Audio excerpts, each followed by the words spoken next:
থাকার জায়গায় ক্যাম্পগুলোতে থাকা যাবে। রাত্রিবেলা দারুণ লাগছে, কিন্তু ভীষণ সুন্দর লাগছে রাত্রিবেলা।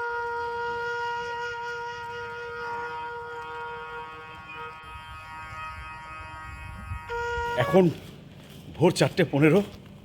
দেখো আমি আর নীলের বাড়িতেই ছিলাম। আমরা এখন বেরিয়ে পড়েছি একেবারে পুরুলিয়ার উদ্দেশ্যে। বলেই দিই পুরুলিয়া কোথায় সেটা কিন্তু জানাবো, তবে ধীরে ধীরে তোমরা দেখতে থাকো কিন্তু ভিডিওটা, ঠিক আছে?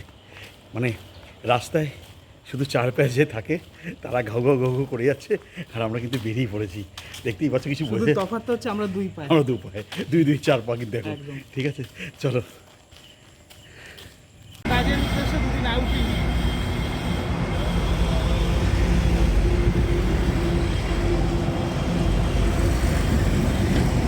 জাস্ট দেখতেই পাচ্ছ মধ্যম গ্রামের দোলতলাতে দাঁড়িয়ে যশোর রোডে গাড়ির অপেক্ষায় হাওড়ায় যাব। এবং একটা অনবদ্য লাগছে কিন্তু ভোরবেলা তো ঠিক আজকাল আর ওঠা হয় না। এই মেঘলা দিনে একলা ঘরে কাটে না কোনো মন। সত্যি মন কাটছিল না, ভালো লাগছিল না। তাই আমি, নীল আর বাদশা, তোমরা দুজনকে খুব ভালোভাবেই ছিল, খুব বিখ্যাত ইউটিউবার ওরা, এবং তার সাথে আমিও জুটেছি। এই তিনজন মিলে, অর্থাৎ এই ত্রিদেব মিলে কিন্তু আমরা বেরিয়ে গেলাম আজকে লাল মাটির দেশে, লাল মাটির সরানে। গান হবে, আড্ডা হবে, আর ঘোরাঘুরি হবে, এবং প্রত্যেকটা ক্লিপিংস কিন্তু তোমাদের জন্য থাকবে। তোমরা দেখতে থাকো। ও হ্যাঁ, কিসে যাচ্ছি? ভোরবেলা 6:15 ব্ল্যাক ডায়মন্ড যাচ্ছি। ব্ল্যাক ডায়মন্ডে 100 টাকা করে জেনারেল টিকিট, আর 120 টাকা আমরা এসএস, অর্থাৎ একটা মানে বসে যাবো আমরা, কারণ সকালবেলা অনেক ভিড়ভাড়টা হতে পারে। যদি অনেকে বলে এই সময় নাকি ফাঁকা থাকে, কিন্তু আমরা রিস্ক নেইনি। 20 টাকার জন্য রিস্ক না নেওয়াই ভালো, আমরা রিজার্ভেশন করে যাওয়াই ভালো। যাই হোক, চলো, যাত্রা আমাদের শুরু হলো তোমাদের সাথে। দেখতে থাকো, চল পালাই। এই সেই কালো হিরে বা ব্ল্যাক ডায়মন্ড, যেটাতে করে কিন্তু আমরা 6:15 বেরিয়ে যাবো আসানসোল। তারপর আসানসোল থেকে কীভাবে আমরা যাবো পুরুলিয়ার বারান্তি, সেটা অবশ্যই তোমরা দেখতে থাকো। কারণ আমি জানি এই রুটটা ধরে গেলে তোমরা খুব তাড়াতাড়ি এবং সুন্দরভাবে তোমরা যেতে পারবে। লেটস গো, চল পালাই। D3 21, 22, 23 আমাদের সিট। আমি বসে পড়েছি জানলার ধারেই, একটা সিট আমাদের রয়েছে, বাদবাকি সিট কিন্তু এই দিকটাতে, ঠিক আছে? এই যে দেখছো, এই দিকটাতে আমাদের সিট রয়েছে। সুতরাং বসে পড়েছি, এবং এখনও পর্যন্ত তো দেখতে পাচ্ছি ফাঁকাই আছে, যদিও এখন অনেক দেরিতে ট্রেন ছাড়বে 6:15-তে। তো সুতরাং সেইভাবে হয়তো লোক হতেই থাকবে। যাই হোক, চলতে আবার কথা হবে। ঘড়িতে সময় ঠিক 6:15, আর নির্ধারিত সময় কিন্তু ট্রেনটা ছেড়ে বেরিয়ে যাচ্ছে স্টেশন থেকে, দেখতেই পাচ্ছি। দেখো, রাজস্থান যাওয়ার ট্রেন যোধপুরের বিকানের এক্সপ্রেস কিন্তু ছেড়ে বেরিয়ে যাচ্ছে আমাদের সাথেই প্রায়। অবশেষে এসে পৌঁছলাম আমাদের গন্তব্য আসানসোল। দেখতেই পাচ্ছ এখন বাজে 10টা নাগাদ এসে পৌঁছলাম আসানসোলে। আমরা এখান থেকে একটা লোকাল ট্রেন ধরবো, যা 10 টাকা টিকিট। ওখান থেকে আমরা মুরারির জাগর স্টেশন, সেখানে যাব। আমরা এখন আদ্রা যাওয়ার ট্রেনটা সেটা ধরবো, ধরে যাব মধুকুণ্ডা, সেখান থেকে আমরা যাব আমাদের গন্তব্যে। চলো তাহলে। এই যে দেখছো আসানসোল থেকে এই ট্রেনটা, এটা আদ্রা যাবে, এবং আমাদের ওই 3টের মতো স্টপেজ মধুকুণ্ডা। আমরা মধুকুণ্ডায় নামবো, সেখান থেকে আমরা আমাদের গন্তব্যে যাব। দেখতেই পাচ্ছ এটা আসানসোলের 1 নম্বর প্ল্যাটফর্মের যে ট্রেনটা, এই ট্রেনটাই কিন্তু যাচ্ছে আসানসোল থেকে আদ্রা। এই ট্রেনটাই আমাদেরকে নিয়ে যাবে মধুকুণ্ডাতে। 10 টাকা টিকিট পার হেড।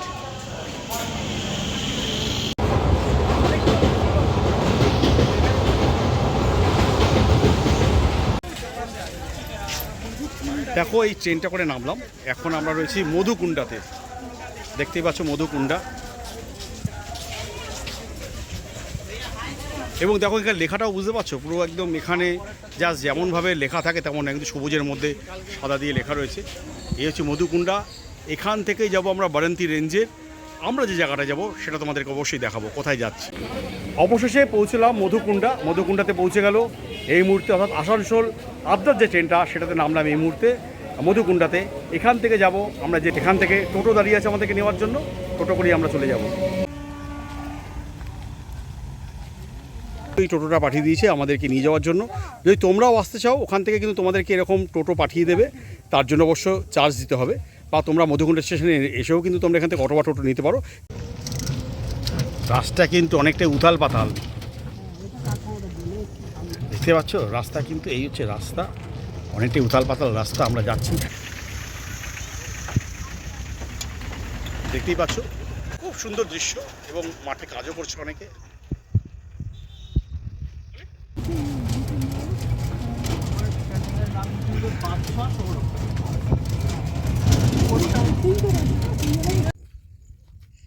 দেখো টোটো করে তো চলে এলাম, মানে চড়াই উতরাই পথ, ভীষণ মানে মাঝে মাঝে একটু ইয়েও হচ্ছিল, তবে খুব ভালো লাগছিল কারণ গন্তব্যের জায়গাটা যে খুব সুন্দর। দেখো চলে এসেছি পলাশ নীড়, দেখো দেখতেই পাচ্ছ সেই পলাশ নীড়ে চলে এসেছি।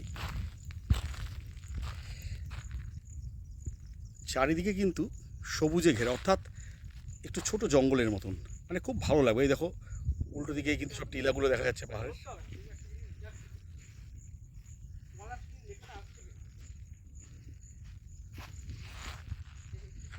চারিদিকে কিন্তু এরকম সবুজ ঘেরা জঙ্গলের মতন, তার মাঝে কিন্তু রিসোর্ট। অর্থাৎ যারা নিরিবিলি কাটাতে চাও, নিরিবিলিতে আসতে চাও, বন্ধুকে নিয়ে, বান্ধবীকে নিয়ে, পরিবার নিয়ে, তারা কিন্তু এখানে চলে আসতেই পারো। এবার এই যে আমি একটু ভেতরে ঢুকছি, এই ভেতরে ঢুকলাম, খুব সুন্দর একটা পরিবেশ পাবো ভেতরে ঢুকতে গিয়ে। দেখো যেটা বলছিলাম, কোনো বিহার তাদের খুব ভালো মানে ব্যবহার এবং খুব সুন্দর সাজানো, অর্থাৎ ছোটোখাটো মধ্যে এত ভীষণ একটা ভালো লাগা, একটা ভীষণ একটা আদর রয়েছে এখানে, যেটা বলার মতো না। এবং পুরুলিয়া যে কৃষ্টি এবং সৃষ্টি, তাদের যে শিল্পকলা, সেগুলো কিন্তু দেখো এখানে তুলে ধরা হয়েছে। দেখো দেখতেই পাচ্ছ খুব সুন্দর আঁকা রয়েছে।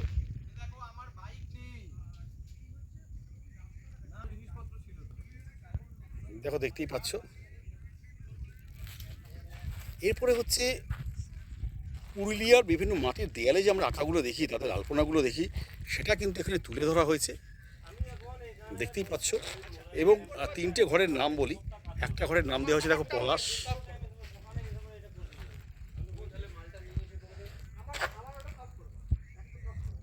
আরেকটা হচ্ছে কুসুম,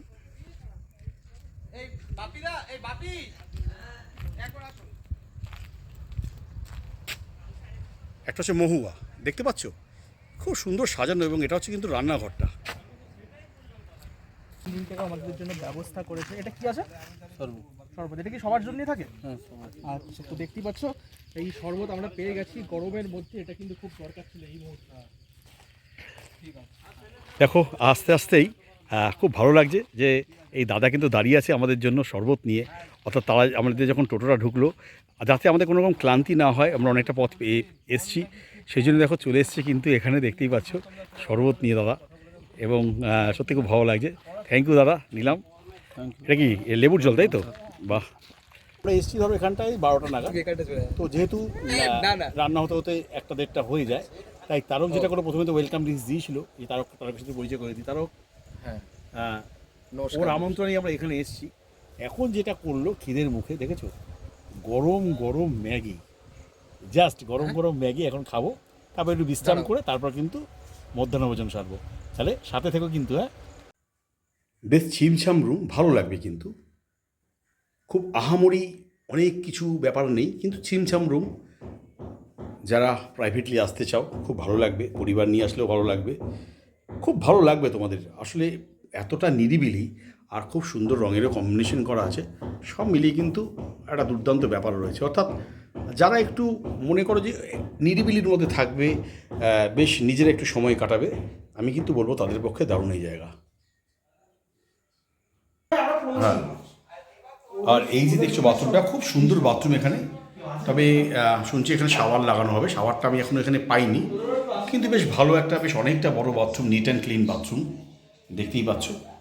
খুব ভালো লাগবে এখানে আসলে। দেখো তোমাদেরকে দেখাচ্ছি, এই হচ্ছে ডাস্টবিনও দেওয়া আছে। অর্থাৎ যেটা বলছিলাম, যদি তোমরা আসো তোমরা কিন্তু ভালো উপভোগ করতে পারবে তোমরা। যাই হোক, আমি এখন দরজাটা বন্ধ করলাম। দুপুরবেলা স্নান টান করে আহা, আমি এদিকে বাদশাহ, এদিকে নীল, জামাই, হ্যাঁ, তীরের পিছনে রয়েছে সেই টেন্ট, সুন্দর তাঁবু। পুরুলিয়ায় জামা ষষ্ঠী হচ্ছে। পুরুলিয়া জামাই ষষ্ঠী ভাবো, মানে এদের এখনো বিয়ে হয়নি, তার আগে জামাই ষষ্ঠী, কত শখ এদের, আমি খালি বুঝতে পারি না, এত বিয়ে পাগল হয়ে গেছে। এই ছোট্ট যে হোমস্টেটা, বা এটাকে মিনি রিসোর্ট বলতে পারি, সেখান থেকে এই মুহূর্তে একটু বেরোচ্ছি, জাস্ট পায়ে হেঁটে এর আশেপাশে কী আছে সেগুলো একটুখানি দেখবো বলে। লাঞ্চের পরে ঘুমটা কিন্তু খুব একটা খারাপ হয়নি। বিকেলবেলা বেশ ফুরফুরে একটা মেজাজে বেরিয়ে পড়েছি। আর দুপুরে একটু গরম লাগে বই কি, তাই বিকেলে কিন্তু ওয়েদারটা বেশ ঠিকঠাকই রয়েছে, দেখতেই পাচ্ছ। বলছি না, চারিদিকে শুধু সবুজ আর সবুজ, বাদে কিচ্ছু নেই। মানে এই যে ছোট্ট মিনি রিসর্টটা, তার আশেপাশে কিচ্ছু নেই। ও, তোমরা যারা গাড়ি নিয়ে আসতে চাও, দেখতে পাচ্ছ এখানে কিন্তু তুমি গাড়ি রাখতে পারবে ভেতরে, কোনো অসুবিধে নেই।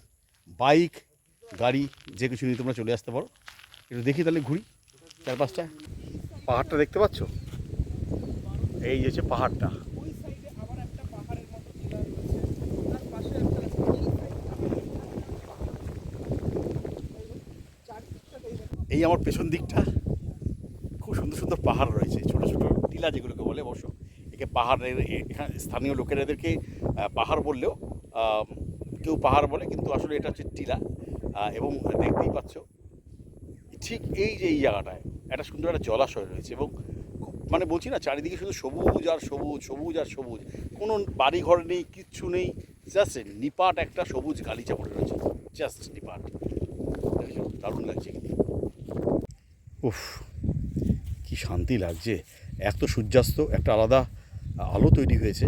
দেখো জলের ওয়েভটা, কি পরিষ্কার জল। এই দাদা আমাদেরকে নিয়ে চলেছে। দাদা, আমরা এখন কোথায় যাবো? পাহাড়ের মানে জঙ্গলের মধ্যে দিয়ে যাবো কি? জঙ্গলের মধ্যে দিয়ে যাবো। পেছনে রোমাঞ্চকর লাগছে, জঙ্গলের মধ্যে দিয়ে যেতে যেতে আমরা খুঁজবো এখানে কি কি আছে না আছে। চলো তাহলে যাওয়া যাক। হ্যাঁ, সূর্যাস্ত হয়ে গেছে, তাই এদেরও বাড়ি ফেরার পালা। দেখতে পাচ্ছি একজন মাসিমাকে, তিনি কিন্তু তার যে পোষ্যগুলোকে বাড়িতে নিয়ে যাওয়ার জন্য ব্যস্ত এই মুহূর্তে।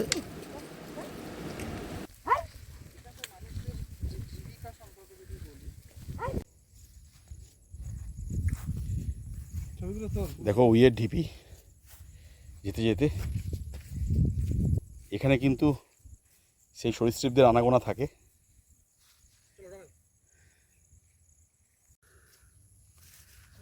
আমরা এখন ওই ছোট্ট যে জঙ্গলটা, এখানে জঙ্গল, এটা এই জঙ্গলের মধ্যে এখন প্রবেশ করছি। দেখতেই পাচ্ছ প্রচুর গাছ, সবুজে সবুজ।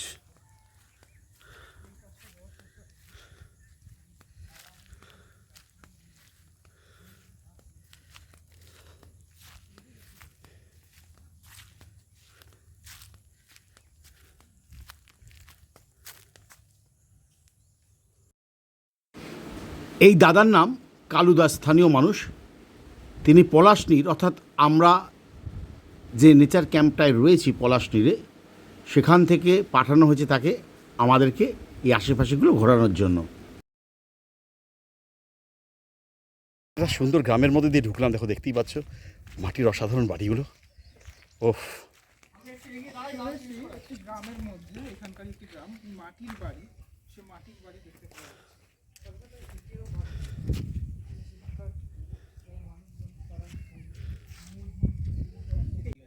জঙ্গলটা পেরিয়ে এখন আমরা একটা গ্রামের মধ্যে ঢুকেছি, কারণ ওই কালুদার বাড়ি এখানটাই। কালুদা যিনি আমাদের নিয়ে যাবে একটু চেঞ্জ করে, তারপর একটা এখানে মন্দির আছে, সেই মন্দিরে নিয়ে যাবে আমাদেরকে।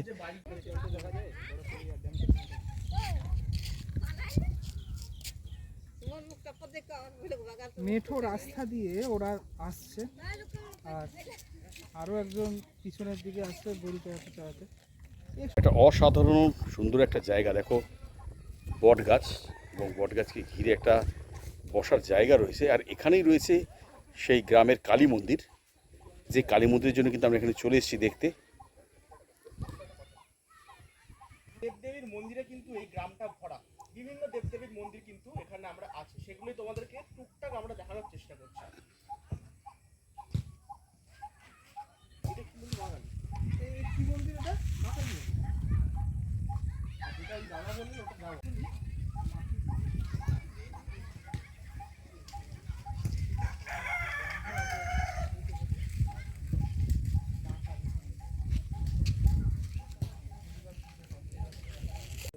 জাগ্রত মায়ের মন্দির এটা। যদিও এখানে একটা জিনিস তোমায় বলি, এখানে কিন্তু অর্থাৎ লাইট নেই এখানে, কিন্তু রাত্রে এমনি কেরোসিনের লাইট বা মোমবাতি জ্বালিয়ে পুজো করা হয়। একটা অসাধারণ মায়াবী পরিবেশের তৈরি হয় এখানটায়। এটা দেখতেই পাচ্ছ বলির কাঠ, যেটাকে হাঁড়ি কাঠ বলে। এই হচ্ছে মায়ের মন্দির। এখানে কিন্তু মায়ের মন্দির মাটির মন্দির। সত্যি এগুলি বোধহয় দেখার মতন, কারণ আমরা তো বড় বড় অট্টালিকার মন্দির দেখতে পাই, কিন্তু গ্রামের এই সুন্দর মায়ের যে মূর্তিটা হয়তো এই মুহূর্তে দেখাতে পারবো না, কারণ ভেতরে অন্ধকার প্রচুর, দেখতেই পাচ্ছ। তবে শুনেছি এমনি সময় এখানে কাঠামো পুজো হয়, অর্থাৎ বিসর্জনের পর যে কাঠামোটা আসে। তার রকে, বিশেষ করে উত্তর কলকাতার রকেতে প্রচুর আড্ডা মেরেছি, কিন্তু পুরুলিয়ার একটা অর্ধপ্রান্ত গ্রামে এসে এরকম বট গাছের নিচে যে এরকম একটা পাটাতন, সেখানে আড্ডা মারার মজাটা কিন্তু আলাদা। আর তার সাথে যদি থাকে এখানকার গ্রাম্য কালীমায়ের মন্দির, মাটির মন্দির, তো সুতরাং একটা ভালো লাগা তৈরি হচ্ছে, ভালো লাগছে। আমরা শহরে তো অনেক বড় বড় কংক্রিটের মন্দির দেখতে পাই, কিন্তু এখানে গ্রামের মানুষদের এই মন্দির সত্যি দেখার মতো। এই যে কালুদা যেখানে দাঁড়ালো এই মুহূর্তে, এই জায়গাটায় নামবো। একটা ছোট্ট জঙ্গলের মতন আছে, জঙ্গলটার মধ্যে দিয়ে গিয়ে এখানকার যে স্থানীয় দেবতা তার থান আছে এখানটায়, সেই থানে কিন্তু যাবো আমি। অদ্ভুত জায়গা, এখানে উঠতে হবে কিন্তু আমাদের, এই জায়গাটায় উঠতে হবে এখন আমাদের। ছোট জঙ্গলটা পেরিয়ে অবশেষে দেখা মিলল এখানকার স্থানীয় আলমিরা দেবীর এই থানটি। পুরুলিয়ার জঙ্গলের ভেতর দিয়ে প্রবেশ করেছি এবং তাদের নিজস্ব দেবী আলমিরা দেবী, এবং দেখতেই পাচ্ছি এখানে কিন্তু সেই ছোট ছোট মাটির তৈরি বেশ ঘোড়ার মতন, অর্থাৎ এই যে দেবদেবী, সেই দেবদেবীকে ঘিরে কিন্তু এখানে তাদের মন্দির, এখানে পুজোও হয়। বেশ অনেকটা জঙ্গলের মধ্যে দিয়ে এসে কিন্তু এটা পেলাম। একটা রোমাঞ্চকর লাগছে নিজেদেরকেও, মনে হচ্ছে যেন কোনো সিনেমার ক্যানভাসে হয়তো আমরা ঢুকে গেছি। এই হচ্ছে পুরোটাই জঙ্গল, দেখতেই পাচ্ছ।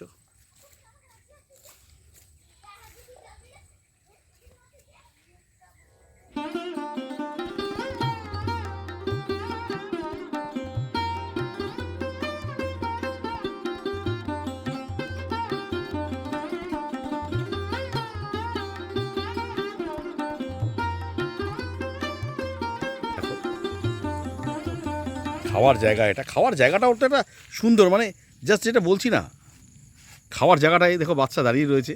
আমরা একটু অ্যাম্বিয়েন্সের ব্যাপক না, বেশ একটা ভালো লাগা একটা ব্যাপার রয়েছে। ফাঁকা জমি, তার মাঝখানে এরকম লাইটিং এর একটা ব্যাপার আলাদা। হ্যাঁ, কারণ আমাদের বিকেলে, হ্যাঁ সেটাই বলছি, বিকেলে কিন্তু আমাদের এই স্ন্যাক্স চলে এসছে, আর এটাই কিন্তু সবাই পাবে। হ্যাঁ, আর এটাই কিন্তু বিকেলে দেওয়া হবে, ঠিক আছে। এটা কিন্তু রেগুলার থাকে, মানে এটা কিন্তু প্যাকেজের মধ্যেই। এবার যদি কেউ মনে করে এই সময় চিলি চিকেন খাবে, সেটা কিন্তু মানে চিলি চিকেন বা যা কিছু হতে পারে, সেটা কিন্তু এক্সট্রা পড়বে। আমরা এটা দিয়েই সম্পন্ন করলাম, যদিও বিকেল গড়িয়ে এই মুহূর্তে সন্ধে হয়ে এসছে।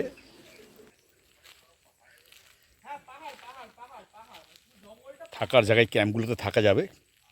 রাত্রিবেলা দারুণ লাগছে, কিন্তু ভীষণ সুন্দর লাগছে রাত্রিবেলা। দেখতেই পাচ্ছ রাত্রের দৃশ্য, জাস্ট অসাধারণ। আমরা এখানে স্টে করব। এই দেখো, আমাদের এখানে কিন্তু এখন হ্যান্ডি চিকেন তৈরি হচ্ছে, অর্থাৎ মাটির হাঁড়িতে দেশি চিকেন। সেই চিকেনে কিন্তু আমরা চামড়াটা কিন্তু ছাড়াইনি, চামড়াটা কিন্তু রয়েছে, সেই অবস্থায় কিন্তু এটা তৈরি হচ্ছে হান্ডি চিকেন। এবং দেখো, এটা হচ্ছে আটা দিয়ে লাগানো আছে মুখটা, যাতে ভাপে ভাপে চিকেনটা হয়, দেখতেই পাচ্ছ। এবং এটা কিন্তু এক্সট্রা খরচা, অর্থাৎ এটা কিন্তু এক্সট্রা খরচা।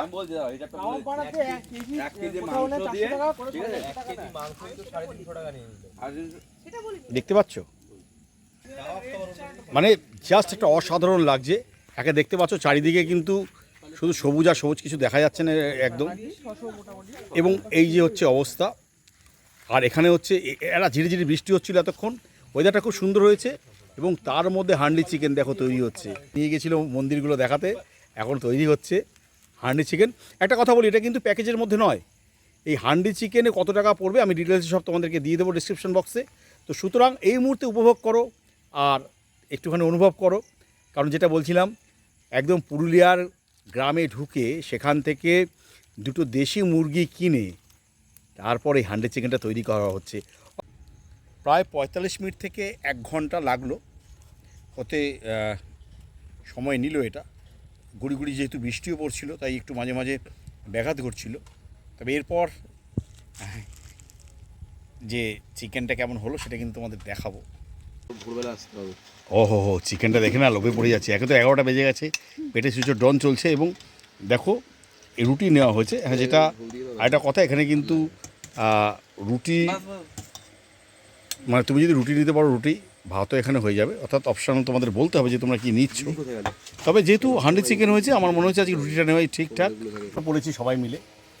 আর তোমরা এই প্রথম মনে হয় এখানকার যে কর্ণধার তারক, মানে আমার বন্ধু আমার ভাই, যার আমন্ত্রণ এখানে কিন্তু আমার আশা। এবং বুঝতেই পারছো একটা অনবদ্য রাজকীয় স্টাইলে খাওয়া হচ্ছে, মানে জাস্ট একটা হান্ডি চিকেন, তার সাথে একটা অনবদ্য ব্যাপার আছে। সুতরাং খাই, তারপরে গল্প হবে, ঠিক আছে। রাত্রিবেলা পলাশনির একটা সুন্দর মায়াবীতে পরিণত হয়েছে। এই হচ্ছে দুটো ডোম টেন্ট দেখতে পাচ্ছ, মানে একটা মায়াবী পরিবেশ তৈরি হয়েছে। দেখো আরে বাবা, আমরা তো সবাই বাড়ি ঘরে থাকি, কিন্তু টেন্টে থাকার মজা একটা আলাদা। যদি তোমরা কাপেলরা আসো তাহলে তো আমি বলবো অবশ্যই এটাকে কিন্তু মিস করো না একদম। দুজন থাকতে পারবে। তোমার প্রাইসটা বলছো তো 700 টাকায় খাওয়া দাওয়া নিয়ে থাকো, অর্থাৎ 700 ইন্টু 2 1400 টাকা পড়বে খাওয়া দাওয়া সমস্ত কিছু প্যাকেজ নিয়ে। আর আমি তো বলবো দুই বন্ধু হোক বা কাপেল হোক, যদি তোমরা নতুন বিবাহিত জীবন হয়, আমি বলবো তো এখানে কিন্তু হানিমুনের জন্য তোমরা চলে আসতে পারো। সুন্দর পরিবেশ এবং পাশাপাশি তো প্রচুর জায়গা আছে ঘোরার। বিহারীনাথ পাহাড় থেকে শুরু করে তোমার এখানে রয়েছে লেক রয়েছে, বারান্তি লেক রয়েছে, হ্যাঁ, খুব সুন্দর সুন্দর জায়গা রয়েছে। তো যাই হোক, তোমাদেরকে আমি একটুখানি টেন্টের ভেতরে যাচ্ছি, টেন্টের ভেতরে গিয়ে দেখাচ্ছি এখানে কেমন লাগে, কেমন রোমাঞ্চকর লাগে। টেন্টের ভেতরে ঢুকলাম। আমি তো বলছি যে বাড়ি ঘরে তো সবাই থাকি, টেন্টের ভেতরে একটা মজা কিন্তু আলাদা। পাখাও রয়েছে, দেখো দেখতে পাচ্ছ, পাখা রয়েছে, লাইট রয়েছে, কোনো অসুবিধে নেই। জাস্ট খালি এইভাবে করে রিল্যাক্সে ওফ ঘুমিয়ে পড়তে হবে। দুজন মিলে ঘুমানো যায় এখানটায়। আহা, দারুণ একটা ব্যাপার। কি মানে জাস্ট আমি যে কি ফিল করছি না, কল্পনা করতে পারবে না। এই টেন্টে ঘুমাবো, প্রকৃতির কোলে এইভাবে করে ঘুমানো দারুণ একটা ব্যাপার। আর এই যে দেখছো এই চেনটা কিন্তু আমি, এই যে দেখছো এই গেটটা কিন্তু আমি আটকে দেবো, অর্থাৎ কোনো কিছু কিন্তু ভয়ের কিছু কারণ নেই এখানটা যে তোমরা মনে করতে পারো পোকা মাকড় কিছু ঢুকতে পারবে, কিচ্ছু কিন্তু নেই। এটা কিন্তু ব্লিচিং দেয়, স্প্রে করে নানা রকম। এবং সবথেকে বড় কথা, এখানে কোনো সেইভাবে করে কিন্তু কোনো জন্তু জানোয়ার সরীসৃপের কিন্তু ভয়টা কিন্তু নেই। তাহলে কী করবে, চলে আসো তো, চলে আসো, এই ডোম টেন্টে থাকো, খুব ভালো লাগবে তোমাদের। নামটা মনে আছে তো, পলাশনির, হ্যাঁ, বারান্তি রেঞ্জের মধ্যে পড়ে পলাশনির, খুব ভালো একটা জায়গা। এবং এই পলাশনির থেকেই কিন্তু বহু জায়গা ঘুরতে পারবে। অনেক জায়গা আছে ঘোরাঘুরির পাশে। বাঁকুড়ার বিহারীনাথ পাহাড় আছে, এবং এছাড়া শুশুনিয়া পাহাড় আছে, এখানকার একটু গেলে বারান্তি লেকটা আছে। সব মিলিয়ে দুর্দান্ত একটা পরিবেশ। তাহলে আসলে কিন্তু অবশ্যই পলাশনিরে থেকো, ভালো লাগবে। মানে আমরা যে আতিথ্যতায় মুগ্ধ হয়েছি, আমি জানি তোমরাও সেই আতিথ্যতায় মুগ্ধ হবে। রাত হয়েছে, একটু ঘুম ঘুম পাচ্ছে, একটু তাহলে ঘুমিয়ে পড়ি। Good night. কাল সকাল সকাল আমরা বেরিয়ে পড়বো বিহারীনাথ পাহাড়ের উদ্দেশ্যে। তো সুতরাং দ্বিতীয় পর্বে থাকবে বিহারীনাথ পাহাড়।